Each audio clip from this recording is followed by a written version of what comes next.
नमस्ते दोस्तों, आज हम बात करेंगे पत्नी के अंतिम संस्कार में बनी घटना पे।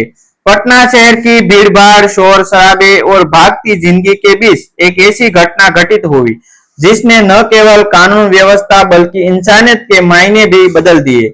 यह कहानी है आदित्य और सविता की, एक ऐसे दंपति की जिनकी जिंदगी ने एक ऐसा मोड़ लिया जिसे सुनकर हर किसी की आंखों नम हो जाती है। पटना के राजीव नगर इलाके में रहने वाला आदित्य एक साधारण परिवार से ताल्लुक रखता था। मेहनती था, लेकिन किस्मत हमेशा उसका साथ नहीं देती थी। कुछ साल पहले एक झगड़े के मामले में उसका नाम आ गया। मामला गंभीर बन गया और अदालत ने उसे न्यायिक हिरासत में भेज दिया। आदित्य का कहना था कि वह निर्दोष है, लेकिन सबूत और गवाह उसके खिलाफ थे। खेल की सलाखों के पीछे उसकी दुनिया सिमट गई थी, लेकिन उसकी जिंदगी में एक उम्मीद की किरण थी। उसकी पत्नी सविता। सविता साधारण सी दिखने वाली, लेकिन अंदर से बेहद मजबूत महिला थी। उसने कभी हार मानना नहीं सीखा था। जब आदित्य जेल गया, तब पूरे समाज ने उससे दूरी बना ली। रिश्तेदारों ने साथ छोड़ दिया, पड़ोसियों ने बातें बनानी शुरू कर दी, लेकिन सविता हर रोज एक नई ताकत के साथ खड़ी होती रही। वह सुबह जल्दी उठती, घर के छोटे मोटे काम करती, फिर बस पकड़कर कोर्ट जाती। हाथ में फाइलों का बंडल, आंखों में उम्मीद और दिल में अपने पति को छुड़ाने का जज्बा, यही उसकी पहचान बन गई थी। वकीलों के चक्कर, तारीख कर तारीख, कभी जज का छुट्टी पर होना, कभी गवाह का न आना, हर मुश्किल को उसने सहन किया। कई बार ऐसा होता कि उसके पास किराए के पैसे भी नहीं होते, फिर भी वह किसी तरह कोर्ट पहुंचती। कई दिन तो उसने भूख पेट गुजारे, लेकिन कभी अपने कदम पीछे नहीं खींचे। जेल में आदित्य जब भी उससे मिलता, उसकी आंखों में वही चमक दिखता, एक विश्वास की एक दिन वह आजाद होकर उसके साथ घर लौटेगा।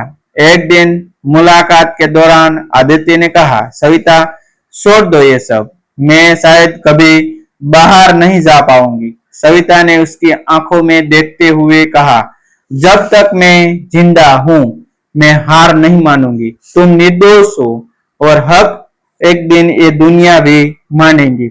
उसके शब्दों में इतनी सच्चाई भी कि आदित्य के अंदर फिर से जीने की उम्मीद आग जाती। दिन बीतते गए, कैसे आगे बढ़ रहा था, लेकिन धीरे धीरे हर सुनाव के बाद सविता नई उम्मीद लेकर लौटती और हर बार एक नई तारीख उसके साथ में थमा दी जाती, लेकिन उसने कभी शिकायत नहीं की। एक दिन की बात है, मौसम थोड़ा खराब था, आसमान में बादल छाए हुए थे। सविता उस दिन भी कोर्ट गई थी।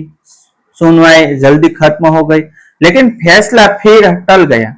वह थकी हुई थी, लेकिन शहर पर वही जजाब था। उसने सोचा कि आज जल्दी घर पहुंच जाएगी। वह सड़क पार कर रही थी, तभी अचानक तेज रफ्तार से आती एक गाड़ी ने उसे टक्कर मार दी। लोग इकट्ठा हो गए, कोई वीडियो बना रहा था, कोई बातें कर रहा था, लेकिन मदद के लिए आगे बढ़ने वालों की संख्या बहुत कम थी। सविता सड़क पर पड़ी थी, खून बह रहा था, उसकी सांसें धीरे धीरे कम होती जा रही थी। कुछ देर बाद पुलिस और एम्बुलेंस पहुंची, उसे अस्पताल ले जाया गया, लेकिन तब तक बहुत देर हो चुकी थी।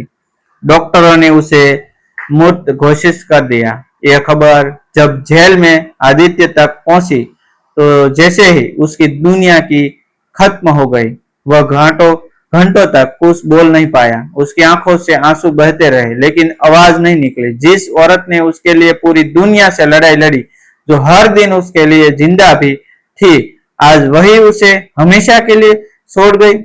अगले दिन सविता का अंतिम संस्कार होना था। परिस्थिति असाधारण थी। आदित्य जेल में था, लेकिन पुलिस अधिकारियों ने इंसानियत दिखाते हुए उसे अंतिम संस्कार में शामिल होने की अनुमति दी। कड़ी सुरक्षा के बीच, हाथों में हथकड़ी लगाए, उसे शमशान घाट ले जाया गया। जब वह वहां पहुंचा, तो चारों तरफ सन्नाटा था। कुछ रिश्तेदार, कुछ जान पहचान वाले लोग खड़े थे। सबकी निगाह उसी पर थी। एक ऐसा आदमी जो अपनी पत्नी की चिता के सामने खड़ा था। लेकिन अपने हाथ भी ठीक से जोड़ नहीं पा सकता था। उसने सविता के चेहरे की आखिरी झलक देखी, वही चेहरा जो हर बार उसे हिम्मत देता था, वही आंखों जो अब हमेशा के लिए बंद हो चुकी थी। आदित्य घुटनों के बल बैठ गया, हथकड़ी की जंजीरें खनखनाई, लेकिन उस आवाज में भी दर्द था। उसकी आंखों से आंसू रुक नहीं रहे थे। वह बुदबुदाया, तुमने कहा था ना, तुम हार नहीं मानोगी, फिर क्यों चली गई? वह पल इतना भावुक था कि वहां मौजूद हर इंसान की आंखों नम हो गई।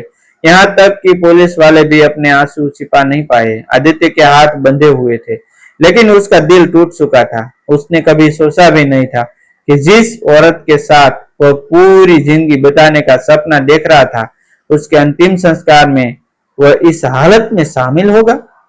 पुलिस की निगरानी में हाथ कड़ी पहने हुए उसने अपनी पत्नी को अंतिम विदाई दी। उस दिन शमशान घाट पर सिर्फ एक शरीर नहीं जल रहा था, एक प्रेम कहानी, एक संघर्ष और एक अधूरी उम्मीद भी रख बन रही थी। शमशान घाट की आग धीरे धीरे शांत हो रही थी, लेकिन आदित्य के अंदर जो तूफान उठ चुका था, वह थमने का नाम नहीं ले रहा था। राख के ढेर में बदल चुकी सविता की सीता के सामने बैठा वह घंटों तक उसी तरह जड़ बन रहा था। पुलिस कर्मियों ने कई बार उसे उठाने की कोशिश की, लेकिन उसके पैर जैसे जमीन में खिसक गए हो। हथकड़ी की जंजीरें उसकी कलाई को काट रही थी, लेकिन उस दर्द का एहसास भी उसे नहीं हो रहा था, क्योंकि उसके दिल में जो दर्द था वह किसी भी शारीरिक पीड़ा से कम नहीं था, ज्यादा गहरा था। आखिरकार पुलिस उसे वापस जेल ले गई। रास्ते भर आदित्य एकदम खामोश रहा। उसके चेहरे पर कोई भाव नहीं था, न गुस्सा न आंसू, बस एक अजीब सा खालीपन। जेल की कोठरी में पहुंचते ही वह कोने में बैठ गया और दीवार को घूरने लगा। वही दीवार जो पहले उसे कैद का एहसास कराती थी, आज उसे सविता की यादों से भरने लगी। रात गहरी होती गई, लेकिन आदित्य की आंखों में नींद नहीं थी। उसे बार बार सविता की बातें याद आ रही थी, उसका हौसला, उसका विश्वास, उसकी मुस्कान, हर एक याद उसके दिल को चीर रही थी। अचानक उसे एक बात याद आई। सविता हमेशा कहती थी कि सच कभी छिपाता नहीं, एक दिन जरूर सामने आता है। उसके दिमाग में जैसे एक चिंगारी जली। क्या सच में वह निर्दोष था? अगर था तो सविता इतनी लड़ाई क्यों लड़ रही थी? क्या उसने कुछ ऐसा पता लगाया था जो अब तक सामने नहीं आया? अगली सुबह आदित्य ने जेल के एक पुराने कैदी रहीम सासा से बात की, जो वर्षों से वहां थे और कानूनी की सच्चाई समझ रखते थे। आदित्य ने उन्हें पूरी कहानी बताई। रहीम सासा कुछ देर चुप रहे, फिर बोले, बेटा, अगर तेरी बीवी इतनी मेहनत कर रही थी तो जरूर उसके पास कुछ ठोस वजह रहे होगी। तू हिम्मत मत हार, शायद कभी अभी भी कुछ बचा हो। उनकी बातों ने आदित्य के अंदर एक नई उम्मीद जगा दी। कुछ दिनों बाद एक अप्रत्याशित मोड़ आया। जेल में एक पुलिस अधिकारी आदित्य से मिलने आया। उसका नाम इंस्पेक्टर विक्रम सिंह था। उसने आदित्य को बताया कि सविता के सामने में कुछ ऐसा कागजात मिले हैं जो कैसे से जुड़े हैं हो सकते हैं। आदित्य का दिल जोर जोर से धड़कने लगा। इंस्पेक्टर ने एक पल फाइल उसके सामने रखी। यह तेरी पत्नी के बैग में मिला था, उसने कहा। कांपते हाथों से आदित्य ने फाइल खोली। उसमें कुछ दस्तावेज, फोटो और एक पेन ड्राइव थी।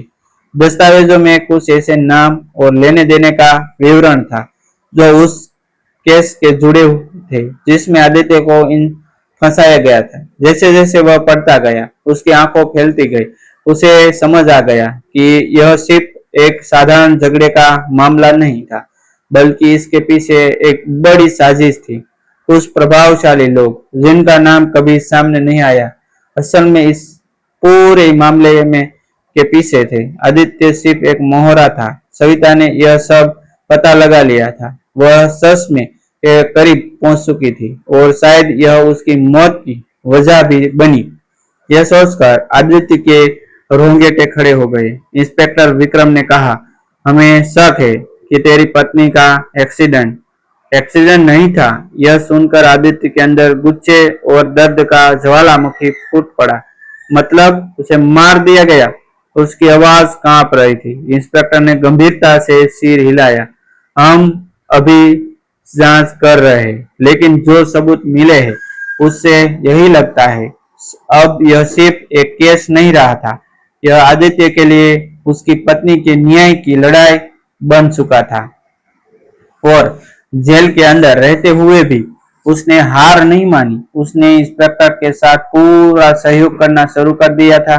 सविता द्वारा इकट्ठा किए गए सबूतों के आधार पर पुलिस ने जांच को दोबारा शुरू किया। धीरे धीरे सच्चाई सामने आने लगी। पता चला कि जिस झगड़े में आदित्य को फंसाया गया था वह एक जमीन विवाद से जुड़ा मामला था। कुछ बड़े लोगों ने अपने फायदे के लिए उसे बलि का बकरा बना दिया था। गवाहों के पैसे देकर खरीदा गया था और सबूतों को तोड़ मरोड़ कर पेश किया गया था। और सविता ने इस साजिश की परतें खोलनी शुरू कर दी थी। उसने कुछ लोगों से गुपचुप बातचीत की थी, कुछ रिकॉर्डिंग की थी, और वही सब उस पेन ड्राइव में मौजूद था। अब पुलिस के पास ठोस सबूत थे। कुछ ही हफ्तों में कई बड़े नाम सामने आए। गिरफ्तारियां शुरू हुई। मीडिया में यह खबर आग की तरह फैल गई। एक कैदी की पत्नी की मौत के पीछे साजिश का खुलासा। पूरा शहर इस मामले को लेकर चर्चा करने लगा।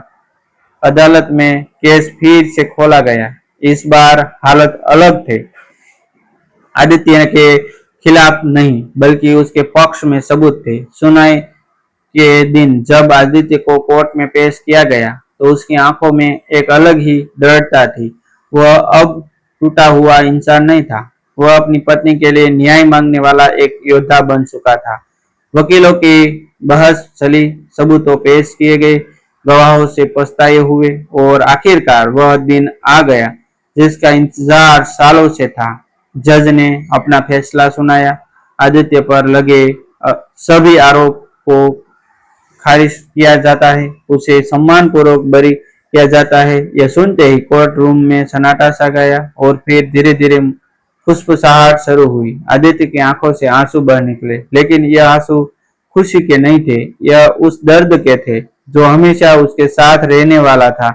उसे आजादी मिल गई थी, लेकिन जिस इंसान ने उसके लिए अपनी जान तक दे दी थी वह अब उसके साथ नहीं थी। जेल से बाहर निकलते ही वह सीधे उसी शमशान घाट गया जहां उसने सविता को आखिरी विदाई दी थी। वह राख अब मिट्टी में मिल चुकी थी, लेकिन यादें अभी भी वह थी। घुटनों के बल बैठ गया और धीरे से बोला, देखो सविता, तुम जीत गई, तुम्हारा विश्वास जीत गया, लेकिन मैं हार गया, क्योंकि अब तुम मेरे साथ नहीं हो। हवा में एक अजीब सी खामोशी थी, जैसे प्रकृति भी उसकी बात सुन रही हो। उस दिन के बाद आदित्य ने अपनी जिंदगी को एक नया मकसद दे दिया। उसने ठान लिया कि वह उन लोगों के खिलाफ आवाज उठाएगा जो बेगुनाहों को फंसाते हैं। वह अब दूसरों के लिए लड़ने लगा, वैसे ही जैसे सविता उसके लिए लड़ी थी। उसकी कहानी लोगों के लिए एक मिसाल बन गई, प्यार, संघर्ष और सच्चाई की मिसाल बन गई। और हर बार जब कोई उससे पूछता कि उसे यह ताकत कहाँ से मिली, तो वह बस मुस्कुराकर कहता कि मेरी पत्नी जो आज भी मेरे साथ है, हर कदम पर, हर कदम पर। थैंक यू दोस्तों, मिलते हैं एक न्यू वीडियो।